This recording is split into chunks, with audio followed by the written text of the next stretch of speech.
Bismillahirrahmanirrahim. Alhamdulillahirabbil alamin. Wassalatu wassalamu ala asyrafil anbiya'i wal mursalin sayyidina wa maulana Muhammad wa ala alihi wa sahbihi ajma'in. Subhanaka la ilma lana illa ma 'allamtana innaka antal alimul hakim. Rabbi shrah li sadri wa yassir li amri wahlul 'uqdatam min lisani yafqahu qawli.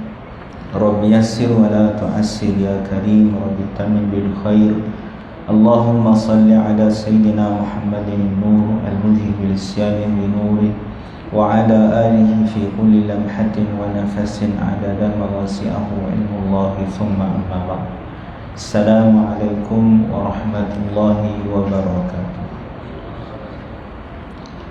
Alhamdulillah, syukur kita kehadrat Allah Subhanahu wa taala dengan limpah kurnia, izin dan perkenan daripada Allah taala dapat lagi sama-sama kita hadir duduk di dalam majlis ilmu pada tengah hari ini.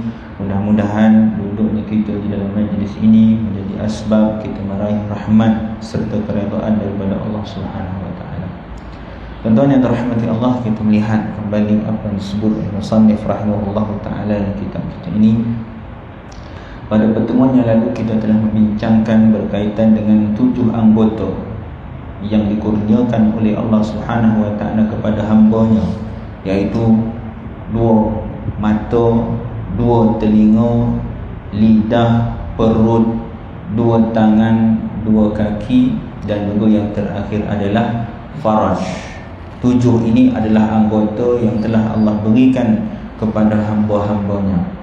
Ada sebahagian yang bertanya bila disebut tentang faraj, adakah faraj di sini hanya yang dimaksudkan untuk orang perempuan ataupun dia termasuk pada orang lelaki? Di dalam bahasa Arab, apabila disebut az-zakar, maka dia dikhususkan untuk orang lelaki. Orang perempuan tak ada zakar. Kerana itu lelaki disebut az-zakaru, lidzakari mithl hazil unsayain, bagi yang lelaki 2 kali ganda daripada yang perempuan. Namun bila disebut faraj, faraj dalam bahasa kita diterjemahkan dengan perkataan lubang. Dan bila disebut faraj, dia termasuk kemaluan lelaki dan kemaluan perempuan. Dia bukan sahaja kemaluan perempuan. Kerana apa? Kerana pada hakikatnya kemaluan lelaki juga ada lubang. Nanti bila disebut faraj, dia termasuk kemaluan lelaki dan juga kemaluan perempuan. Kenapa di sini musannif rahimahullah taala beliau hanya sebut faraj, tidak sebut kemaluan lelaki. Jadi 7 anggota ni tuan-tuan, kata musannif rahimahullah taala, adalah suatu nikmat yang besar yang Allah berikan kepada kita untuk kita pelihara dan kita syukur nikmat ini. Hingga kata musannif rahimahullah taala, maka jika tiada memelihara engkau akan dia, nescaya selagi jadi saksi semuanya atas engkau pada hari kiamat. Kalau kita tak jaga anggota yang Allah berikan kepada kita, yakni dengan memeliharanya daripada melakukan perkara-perkara yang diharamkan oleh Allah, perkara-perkara yang dilarang oleh Allah Ta'ala.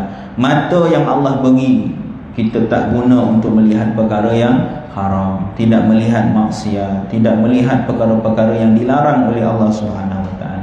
Begitu juga 2 tangan kita, begitu juga 2 kaki kita, 2 telinga kita, perut kita, lidah kita, faraj kita, kita tak gunakan pada perkara yang haram. Kalau kita tidak memeliharanya, kita melakukan perkara-perkara yang diharamkan oleh Allah Subhanahu wa taala, maka kata musannif, anggota-anggota ini akan menjadi saksi di hadapan Allah Subhanahu wa taala. Seperti firman Allah Ta'ala, al-yawma nakhtimu ala afwahihim wa tukallimuna aydihim wa tashhadu arjuluhum bima kanu yaksibun. Biasa kita dengar ayat ni. Setiap hari kami malam Jumaat kita baca ayat ini dalam surah Yasin. Ayat ini memberikan pengajaran yang sangat besar dalam kehidupan kita. Allah sebut dalam ayat ini, kata musannif, artinya pada hari kiamat mencap oleh Allah Ta'ala. Ini bahasa lama lah tuan-tuan, bila diguna perkataan mencap. Apa makna mencap? Mencap di sini dengan makna menutup, mempatri. Karena pada hari kiamat nanti Allah akan menutup mulut-mulut manusia daripada berbicara. Kata musannif, pada hari kiamat mencap oleh Allah Ta'ala atas segala mulut mereka itu. Artinya menegah ia akan dia daripada bercakap, berkata-kata akan Allah Ta'ala oleh segala tangan mereka itu. Maka setelah mana Allah menutup mulut-mulut manusia, akan berkata pula tangan-tangan mereka, dan menyaksikan oleh segala kaki mereka itu. Kaki pula akan menjadi saksi. Saksi kepada apa? Dengan barang yang ada mereka itu mengusahakan dia di dalam dunia. Maka tiap-tiap anggota bertutur ia dengan kejahatan yang keluar daripadanya. Dan firman Allah Ta'ala, وَمَا كُنْتُمْ تَسْتَتِرُونَ أَنْ يَشْهَدَ عَلَيْكُمْ سَمْعُكُمْ وَلَا أَبْصَارُكُمْ وَلَا جُلُودُكُمْ. Artinya, dan tiada ada kamu dahulu di dalam dunia bersembunyi pada ketika mengerjakan kejahatan daripada menyaksikan atas kamu oleh segala telinga kamu dan segala mata kamu dan segala kulit kamu, dan tiada dapat bersembunyi daripada sekalian saksi yang tersebut melainkan dengan meninggalkan segala kejahatan itu sama sekali. Kerana bahawasanya tiada bercerai semuanya daripada manusia pada tiap-tiap masa dan tiap-tiap tempat, selagi menyebut hamba akan 7 fasal bagi segala anggota yang 7 tersebut. Musannif rahimahullah ta'ala pada penutup bahagian pendahuluan ini, beliau mengemukakan 2 ayat firman Allah Ta'ala di dalam Al-Quran yang menjelaskan kepada kita tentang setiap anggota yang ada pada diri kita, daripada tangan, mata, telinga, kaki, hatta kulit yang ada pada kita. Pada hari akhirat nanti dia akan menjadi saksi di hadapan Allah Subhanahu wa ta'ala. Mulut yang kita ada hari ini tuan-tuan, tatkala kita berada di hadapan Allah, dia tidak boleh bertutur, tidak boleh berbicara, tak boleh bercakap walau satu huruf pun. Nak cakap ya pun tak boleh, tidak pun tak boleh. Sehingga dalam sebahagian hadis yang diriwayatkan Imam Muslim misalnya dalam sahihnya daripada Sayyidina Anas bin Malik radhiyallahu anhu. Kata Sayyidina Anas bin Malik, "Kunna 'inda Rasulillah sallallahu alaihi wasallam fadhahik." Kata Sayyidina Anas bin Malik, suatu ketika kami duduk bersama-sama dengan Rasulullah. Tiba-tiba Nabi galak. Kita faham tuan-tuan, bila kita kata Nabi gelak ataupun Nabi tertawa, bukanlah seperti tertawa kita. Bukanlah tertawa dengan ketawa yang terbahak-bahak. Ketawanya Nabi SAW sekadar kelihatan gigi taring baginda sallallahu alaihi wasallam, lihat menunjukkan Nabi dalam keadaan gembira. Tiba-tiba Nabi gelap, maka Nabi tanya kepada para sahabat, hal tadruna mimma adhaq? Nabi gelap, lepas tu Nabi tanya, tahu tak sebab apa aku gelap? Kata Nabi. Qulna, maka para sahabat yang ada pada ketika itu mengatakan, Allah wa Rasuluhu a'lam, kami tak tahu, hanya Allah dan Rasul yang mengetahui. Kata Nabi SAW, aku ketawa min mukhatabatil abdi rabbah, karena aku mendengar perbicaraan hamba kepada Tuhannya. Yaqulu ya Rabbi alam tujirni minadh-dhulm. Pada hari akhirat nanti, kata Nabi SAW, hamba-hamba Allah akan berbicara dengan Allah. Kita semua tuan-tuan akan berbicara di hadapan Allah Subhanahu wa ta'ala. Kata Nabi, ada hamba Allah Ta'ala yang dia mengatakan kepada Tuhan, wahai Tuhan, bukankah hari ini engkau tidak akan menzalimi kami? Lalu ketika itu kata Allah Subhanahu wa ta'ala, bala, ya, aku takkan zalimi sesiapa hari ini. Semuanya akan dibawa ke muka pengadilan Tuhan. Fayaqul, lalu hamba ni dia kata apa? Fa inni la ujizu ala nafsi illa syahidan minni.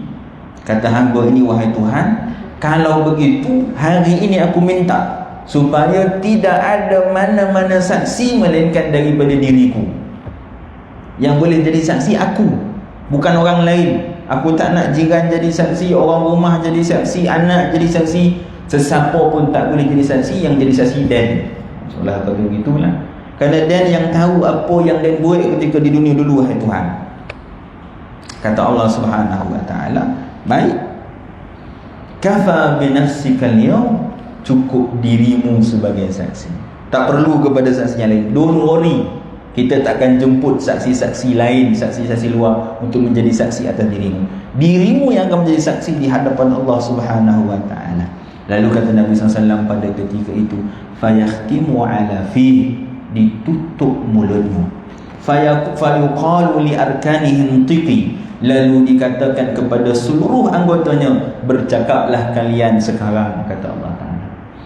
Fatantiqu bi'amalihi, setiap anggota daripada mata, telinga, lidah, tangan, kaki, hatta farasnya, semuanya akan berkata-kata di hadapan Allah, menjadi saksi di hadapan Allah apa yang mereka pernah lakukan ketika hidup di dunia.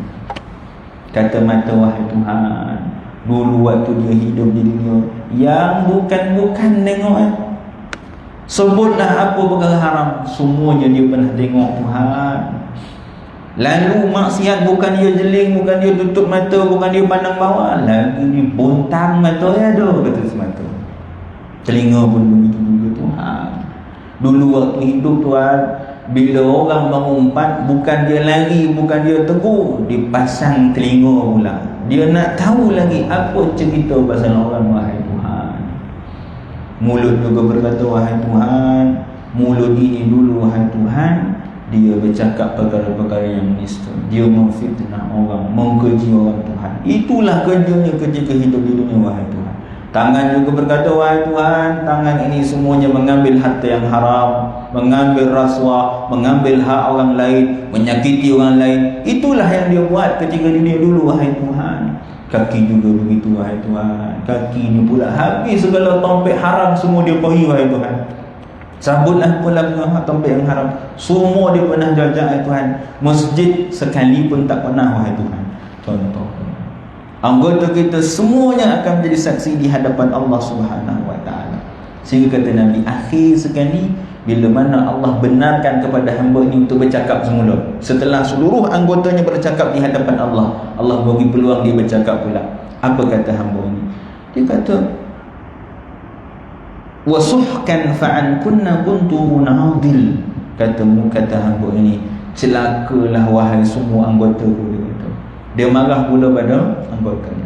Dia kata, aku dulu buat semua ni untuk menjaga kamu, supaya kamu boleh makan, perut kamu boleh diisi, kamu boleh melihat dengan baik, kamu boleh melihat apa yang kamu nak, kamu boleh dengar apa yang kamu nak.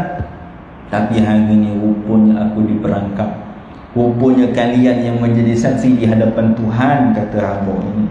Tuan-tuan yang dirahmati Allah, maka inilah sebab kata Nabi SAW, aku tertawa melihat gelagat hamba ini yang kononnya dia nak supaya tidak ada saksi lain yang boleh menjadi saksi di hadapan Allah.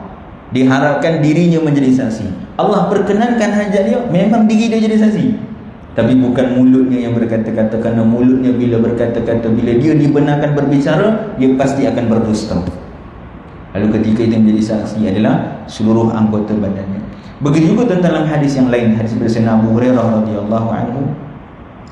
Kata Nabi SAW, thumma yuqalu lahu al-an nab'athu shahidana 'alayka wa tafakkaru fi nafsihi man dhal ladhi yashhadu 'alayya fayukhtamu 'ala fihi wa yuqalu li fakhrihi wa lahmihi wa 'idhamihi intiqi fatantiqu fakhidhuhu wa lahmuhu wa 'idhamuhu bi'amalihi wa dhalika liyu'dhara min nafsihi wa dhalika al-munafiqu dhal ladhi yuskhatu Allah 'alayhi. Dan Nabi SAW sebuah hadis, bagaimana pada hari akhirat nanti, tuan-tuan, hamba-hamba, manusia-manusia kita semua akan berfikir tentang diri kita. Kita akan bertanya-tanya siapa yang menjadi saksi di hadapan Allah Subhanahu wa taala. Kerana Allah tidak akan menzalimi hamba-Nya. Seperti mana di dunia bila kita dibicarakan di mahkamah, mesti ada saksi, ada kandang saksi, saksi yang akan memberi kesaksiannya. Begitulah pada hari akhirat nanti. Allah tidak akan menjatuhkan satu hukum kepada kita sehingga dibawakan saksi. Karena itu setiap hamba pada hari akhirat nanti mereka akan terfikir siapa yang akan menjadi saksi begitu. Adakah isteri mereka? Adakah anak mereka? Adakah jiran tetangga mereka? Adakah saudara mereka? Lalu kata Nabi SAW, fayukhtamu ala fi, lalu ditutup mulutnya, wa yuqalu li fakhrihi, lalu dibicarakan kepada pahanya, intiqi, wahai paha, bercakaplah kamu. Sebahagian riwayat menambah wa 'idhamihi, bukan sahaja paha, bahkan tulangnya juga berkata-kata. Wahai tulang, bicaralah sekalian apa yang ingin kalian bicarakan pada hari ini. Bicaralah kalian apa yang dilakukan oleh hamba ini ketika dia hidup di dunia. Lalu kata Nabi SAW, fatantiku fakhidhu walahmu wa ilmu. Semua akan berbicara tuan-tuan. Paha kita akan bercakap, daging kita akan bercakap, tulang belulang kita pun akan bercakap tentang setiap amalan yang kita lakukan ketika kita hidup di dunia. Begitu juga tuan-tuan dalam hadis yang lain, hadis Imam Tirmidzi bersama Muawiyah bin Haidah daripada Nabi SAW, kata baginda, wa asyarahu biyadihi ila Syam. Nabi ketika berada di Madinah, Nabi tunjuk ke arah Syam. Nabi kata daripada sini sampai ke sana, min hahuna ila hahuna tuhsyaruna rukbanan wa musyatan wa tujarruna ala wujuhikum. Nabi kata ada yang berjalan dalam keadaan menaiki binatang tunggangan, ada yang berjalan kaki, ada yang berjalan dalam keadaan mukanya di atas lantai, dia berjalan dengan mukanya sendiri. Lalu kata Nabi SAW, ala afwahikum al-fidam tufuna sab'ina ummatan. Nabi kata nanti pada hari akhirat nanti mulut kalian akan dipatri, ditutup. Saya kata perawi hadis ini, al-fidam tu apa? Macam penutup ceret. Kita beli ceret lama tu tuan-tuan, tutup ceret, mulut ceret. Penutup inilah diumpamakan Nabi SAW sebagai penutup yang akan menutup setiap mulut hamba Allah Ta'ala pada hari kiamat nanti. Kenapa mulutnya ditutup? Supaya dia tidak boleh berbicara apa-apa pada ketika itu, supaya anggotanya yang lain yang akan menjadi saksi di hadapan Allah Subhanahu Wa Taala.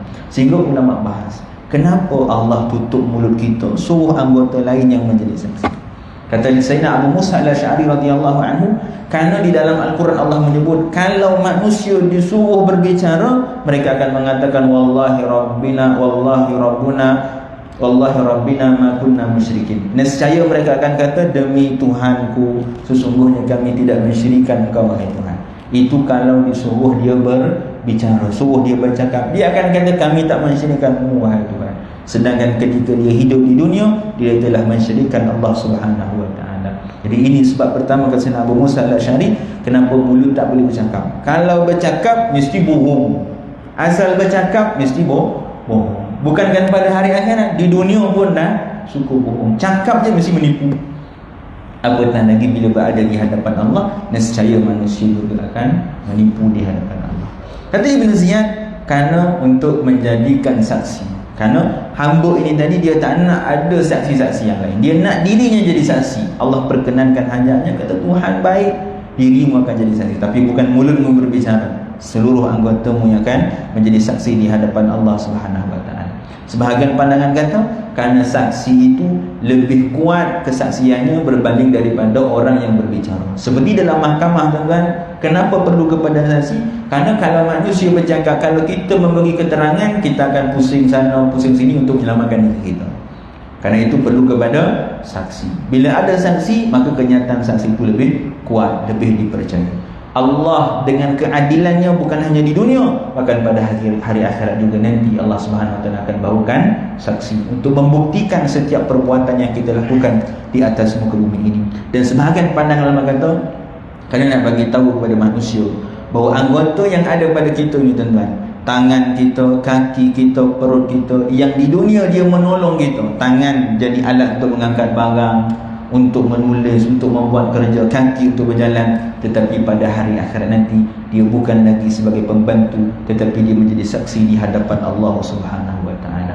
Dan ulama bahas dalam surah Yasin juga, bila Allah sebut al-yawma nakhtimu ala afwahihim wa tukallimuna aydihim wa tashhadu arjuluhum, Allah menggunakan perkataan bahawa mulut akan berbicara, kaki akan jadi saksi. Sebab apa mulut akan bercakap, kaki akan menjadi saksi?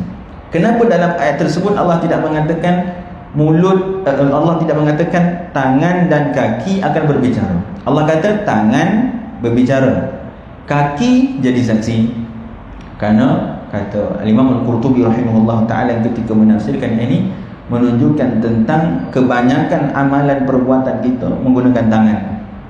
Bila kerja itu dibuat oleh tangan, maka kaki akan menjadi saksi. Sebab yang buat kerja itu adalah tangan, saksi mesti daripada yang lain. Kerana itu Allah menyebut yang akan menjadi saksi nanti adalah kaki kita.